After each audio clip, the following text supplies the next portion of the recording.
When Disney says to Tim Burton, hey, we're going to do a remake of an old classic Disney animated film, we're going to make a new one. So we're like, here's Alice in Wonderland, give it to us. And what he did was a sequel. And so for Dumbo, they were like, here you go, here's Dumbo, let's even do it again. And he said, alright, let's make a sequel, everyone. Dumbo.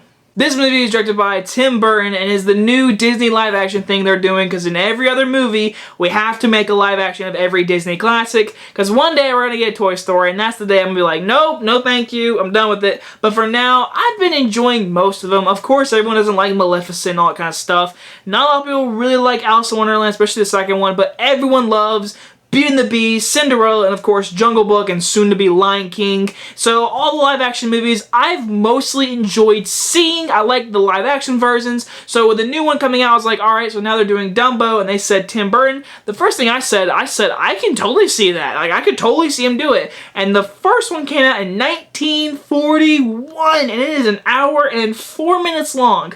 So they were like, alright, we gotta make a 2-hour movie out of Dumbo, and you know what? This is what we got. If you don't know the story, Dumbo is a little elephant who it has big ears that can make him fly, whatever, and he has a little feather that makes him do it, and he flies in the circus, and he's a flying elephant. And in this movie, you got Michael Keaton, who's like this big, famous circus roller coaster place, and he's like, I want your elephant, Danny DeVito, come to my place, I'm gonna take your elephant and get you away from him. And while Colin Farrell and his kids are the reason why he is flying in the first place. So we got our movie, and I will start with the positives. First things first, this is 100% Tim Burton's best film in years.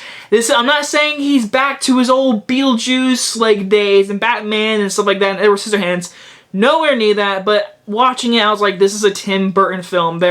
We got his jokes, we got the style, the costumes, the cinematography, how it's filmed, especially the music. The music has like the opera singing women like, oh, just like Edward Scissorhands. I think it literally is Edward Scissorhands music, I'm not sure, but it sounded like it. But Tim Burton, this is a Tim Burton film, and to me personally, he did the best he could with the story, because if you ever noticed, the original movies he does, like Beetlejuice and stuff like that, they're amazing, they're great, they're on his kind of level, like Corpse Bride, all that kind of stuff.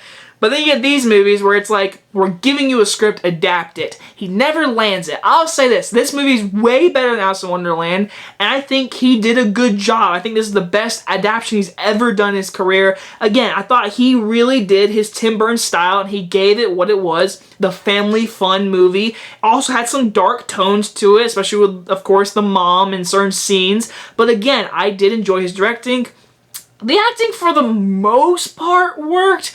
I thought the main daughter girl, she was fine, but she definitely felt like she was reading a script and then doing the scene right after.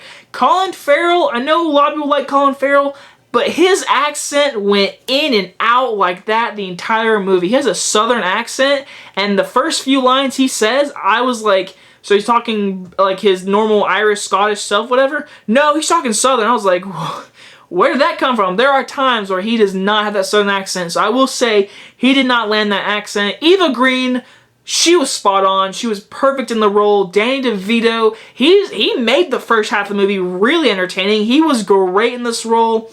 And then you get Michael Keaton, which was just a horrible miscast. He was just over the top in this role. He's the mustache evil villain. He was over the top. And to be honest, being straight, he has an accent too. I could barely understand him. And I saw this movie in IMAX surround sound. I could barely understand him. I'm not kidding you. Go see this movie and tell me what you guys think. I could barely understand him. I'm being dead honest. I could barely understand him in certain scenes. Barely understand him. Towards the end when he's yelling and screaming, you can understand him. But in the very beginning, when you first meet him, I didn't know half the stuff he was saying. So overall, the acting, it fit the family vibe. And of course, we're all here to see Dumbo. And Dumbo is adorable. And the CGI in this movie, I have to give it credit. I mean, I know we're getting Lion King in like 3 months. And that's going to be amazing CGI and stuff.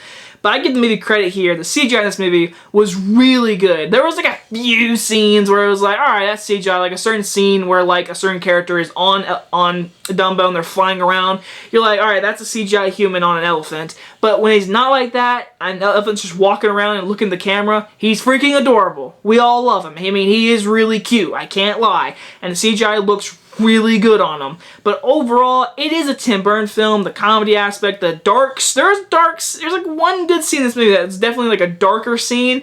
It was enjoyable, but it was just like, where the heck did this scene come from?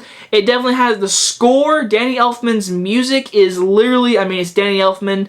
What do I have to say about Danny Elfman? I mean, it's Tim Burton, him working together. You're gonna get great music. This movie has great music. The sound design, the CGI. It's a fine movie. It's a good family movie for kids. Parents can watch it. It's gonna be a good little Blu-ray to put on so kids can watch it. It's nothing big, spectacular. It's not the best live-action remake they've done, but it was suitable, it was there, and it definitely does feel like a sequel more than a reimagining, because that mouse from the original movie, it's in the movie for literally 3 minutes, maybe even less. So don't expect the mouse. I do think the movie was fine. It was enjoyable. It's Tim Burton's best movie in years. So I'm going to give the live-action Dumbo a B-. I know this movie's getting like a lot of bad reviews right now. I wouldn't say it was like a 50 or whatever percent it was on Rotten Tomatoes. I would say like a 64, 66%. It's a fresh movie. It's fine. It's a family movie. It's got good humor. Kids are going to love it. People are going to love Dumbo. He's adorable. He's cute. And everyone's going to say that. And of course, the scene with him and his mom. Everyone knows that famous scene. It's very sad, but not as dramatic as you think it would be. I'm just going to be honest. It's nowhere near as dramatic as the original movie. But again, fine movie. Go see if you would like to. Anyway, guys, if you guys enjoy this review, and I'll see you guys next time. Bye-bye, guys.